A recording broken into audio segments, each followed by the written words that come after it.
The Cincinnati Reds no longer have the worst record in Major League Baseball. We're going to talk about why. We're going to talk about why on earth Joey Votto had a bad day at Fenway Park despite 2 doubles. And I'm going to tell you about a genius decision, and I'm not being sarcastic, by David Bell. That's all coming up on today's Locked On Reds post-game episode. You are Locked On Reds, your daily Cincinnati Reds podcast, part of the Locked On Podcast Network, your team every day. You are Locked On Reds with myself, Jeff Carr. Stephen Offenbaker will be along later on for Wednesday's edition of the podcast as we kind of look at some players who are going to be here in the future and how they're performing right now for your Cincinnati Reds. But we're going to look specifically at this game. Hey, by the way, you are listening to the Locked On Reds podcast that's part of the Locked On Podcast Network, your team every day. Thanks for making us your first listen. Make sure you're following us on all platforms because we're free and available on all platforms, including right here on YouTube. On today's post-game episode, this is going to be a little bit of a shorter episode than normal. We're going to talk about the win, the 2-1 nail-biter, skin of their teeth, just absolutely stressful, but a victory for the Cincinnati Reds at Fenway Park. And we're going to talk about Joey Votto and just the weird day at the office he had at Fenway Park. And David Bell making a very, very smart decision. That's all coming up here in just a moment, but let's talk about this win. First off, the Cincinnati Reds are no longer the worst record in Major League Baseball. 17-31. That's 1 game better than the Kansas City Royals, who were idle yesterday at 16-32. The Reds cap off a winning month of May. Say it with me, Reds fans. The Reds had a winning record in the month of May. They went 3-22 in the month of April. They were 14-13 in the month of May. They're not going to have the worst record ever in the history of baseball. They're not going to lose 100 games. They're going to win 74, at least 74. But I'm saying 74 games this year. Again, not a playoff team, but they're going to be a lot better than the worst team ever, which is still probably pretty mediocre. But whatever, I'm not going to dampen this because that was a beautiful win. Lots of great pitching in it. Started with the man, La Piedra. Luis Castillo was fantastic, fantabulous, absolutely amazing for 6 innings. He allowed 1 hit. For 6 innings, he allowed 3 walks, so 4 total base runners, and he had 10 strikeouts. And the bullpen came in with 5 strikeouts of their own. If the Reds were still doing strikeouts for slices when the Reds were on the road, then we begin some great pizza right now because that was some great pitching by this Reds team. And Luis Castillo had everything working, man. He had the velocity up on his fastball. He was locating it, commanding it, and then he dropped in that beautiful changeup that just fooled everybody, including the fans in the stands, because Boston fans just didn't know what to do with Luis Castillo on the mound. And he was probably the biggest reason why the Reds won their very first game at Fenway Ballpark since 1975 when they won Game 7 of the World Series. Yeah, it's been a while, but it was good to see. And Luis Castillo was a huge reason for it. I was so happy to see La Piedra pitching like we are used to seeing him pitch. He is back to ace form. He is ready. He is going to continue to pitch this way until the Reds trade him, which, who knows, that might happen here pretty soon because, let's face it, the Reds are still in sell mode, or at least they probably should be. And I hate advocating for the Reds trading my dude Luis Castillo because I love watching Luis Castillo pitch.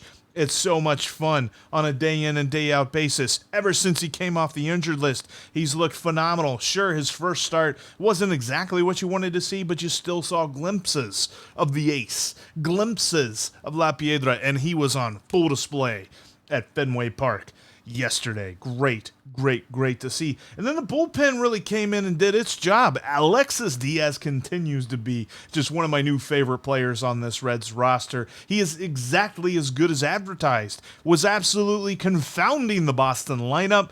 Had a couple of strikeouts there, 2 strikeouts in an inning and a third worth of work. Honestly, I thought he could have pitched longer, but I like the fact that they're kind of keeping him focused. They're keeping him just looking at 3 to 4 outs, maybe 5 outs at most in a given situation. Maybe he gets 2 innings total, but that's only if he's just absolutely cruising. I loved the work that he put in. And then Hunter Strickland continues to look like he's figured out whatever it was that he didn't have figured out early on in the season. Early on in the season, Hunter Strickland looked like anything but a guy I wanted to see walk out of that open door in the bullpen.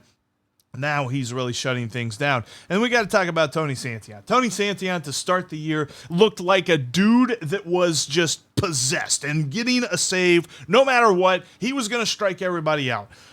He's calmed down a little bit. He's shown some chinks in his armor.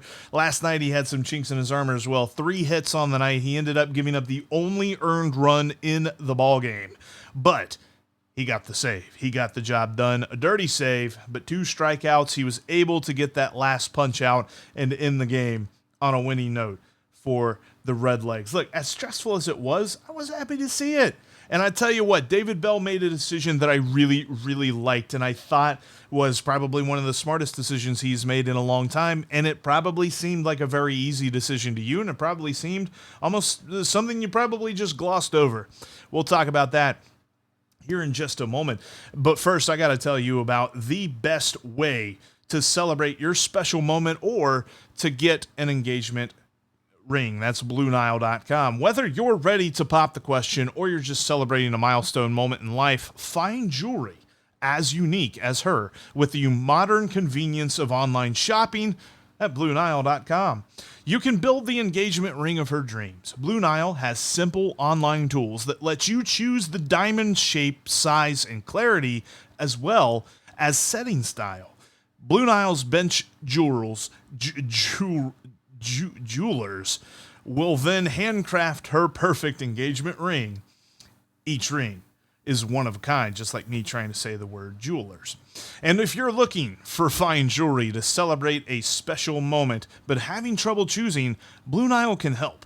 They have jewelry experts on hand 24/7, available via phone or chat to help you find a memorable gift at every budget. Make your moments sparkle with jewelry from BlueNile.com, and Locked On Reds listeners get $50 off purchases of $500 or more. This podcast exclusive also includes engagement rings. Use code LOCKEDON. That's Locked On at checkout. Plus, every order is insured, ships free, and arrives in discreet packaging that won't give away what's inside. You'll be able to keep it a surprise. Shop stress-free and find your forever peace. Go to BlueNile.com today. And looking at tonight's game as the Reds look for a 2-game sweep at Fenway Park, they've got a little bit of an uphill climb, at least according to BetOnline. Currently sitting at plus 179. That's a pretty big underdog for a daily baseball game. And you got Hunter Green on the mound. I'm interested to see how this game plays out. I think that they've got a real shot to get this win. I might throw a couple of bones at this plus 179 line. But if you do, check them out at BetOnline. BetOnline is your number one source for all your sports info, scores, odds, props, lines, and all of that great stuff. They've got Major League Baseball as the season rages on. They've got the NBA Finals that are starting tomorrow night. They've got all of the Stanley Cup playoff hockey that you can handle, and they've got fighting like UFC, boxing, and more is all at BetOnline. You can check out their lines for the playoffs. You can check out their live betting. You can even check out their Vegas casino games at BetOnline. Check out their website on your laptop, your desktop, or go there on your mobile device and check out all the trends in action. BetOnline is where the game starts.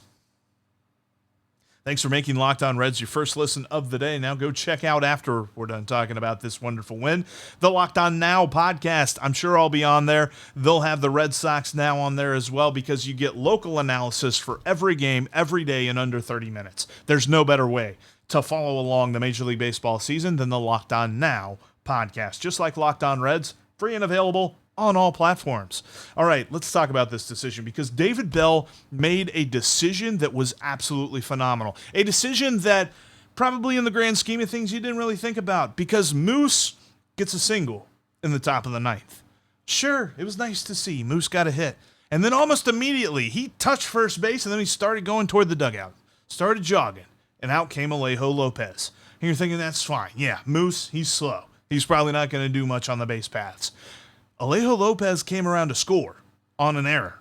This was a weird game for the Boston defense. I'm sure that they've had a strange year overall with this defense, but they had some dudes make some plays. Xander Bogaerts and Rafael Devers were getting to balls and making it look easy. But then on the throw to first base, there were problems. And in Xander Bogaerts' case, it really looked like it was a decent throw that the first baseman just had no chance to handle for some reason or another. And because of that, Alejo Lopez scored easily and gave the Reds a 2-0 lead. Seemed kind of innocuous at the time, but the way that this game had gone, you knew that the other shoe was going to drop eventually. You knew that the Red Sox were going to make a comeback, and they did there in the bottom of the ninth. And had Alejo Lopez not scored on that play, on that error, had Mike Moustakas been on base instead of Alejo Lopez, that would not have been a run. The Reds would have been tied and going into extra innings. So, look, we love to just absolutely pound David Bell for bad decisions. We love to pile on when he makes terrible bullpen calls. Let's give him some props. Let's say, look, he played a very good game, almost perfect game when you look at how he handled the bullpen, and he had a perfect decision to put Alejo Lopez in. Seems kind of intuitive at the time, but I'm going to give the man some credit where credit is due. The Reds won that game because of a decision that David Bell made. Also, we got to look at one more thing, and this is the fact that Joey Votto had one of the weirdest, toughest days at the ballpark that you will ever see a guy who gets a multi-hit game have. Joey Votto had 2 doubles on the day, and in fact tied Barry Larkin for second on the all-time list of doubles. You'd say, Jeff, that's a pretty good game. Yeah, but he was about 4 feet, maybe even like 2 feet away from having a 2-homer game. That's right, his first double bounced off the short fence in right center field there by the bullpen in Fenway Ballpark. I don't know why I keep calling it Fenway Ballpark. It's just Fenway Park. I don't even think anybody calls it Fenway Ballpark. Whatever. There at Fenway Park, he hits the short fence in front of the bullpen, hits the top of it, and it bounces back into play. Not a home run.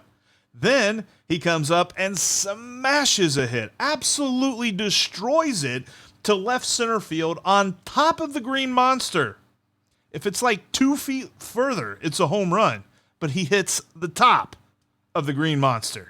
Right there where people are sitting in the Green Monster boxes, which I don't know if you've ever looked at. I've looked at those before just to be like, hey, what would it be like to go to Boston and sit up there? It's really freaking expensive.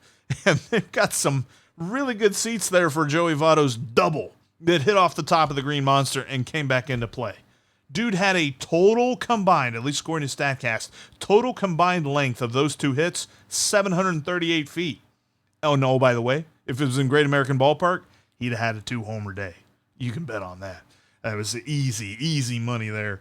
I didn't even need to have somebody tell me that scientifically because, well, Fenway Park is a lot different than Great American Ballpark, despite its dimensions probably looking pretty similar in, as far as like feet to the outfield fence. That Green Monster, everything's changing. It's just a weird day for Joey. And then in the 9th inning, the only reason that the Red Sox scored was because there was a bouncing ball that was headed straight at him. And he kind of laid back. He kind of played it a little passively, and it took a strange, just absolutely bounding hop and hit straight off his glove, deflected toward Brandon Drury. And Drury was able to field it, but everybody was safe and a run scored. They didn't give him an error because that play in and of itself was absolutely just crazy. And I agree with it. That's not something that I look at and I say, boy, that's kind of on Joey. But I remember growing up and playing baseball and my coach telling me on a hit like that, you got to charge the ball. And Joey laid back on it.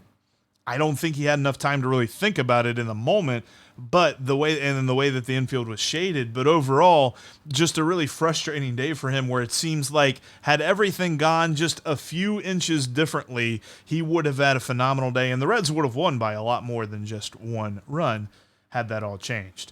But the Reds get a win 2-1 at Fenway Park after a off day on Memorial Day, which was kind of strange. And they secure a winning month of May.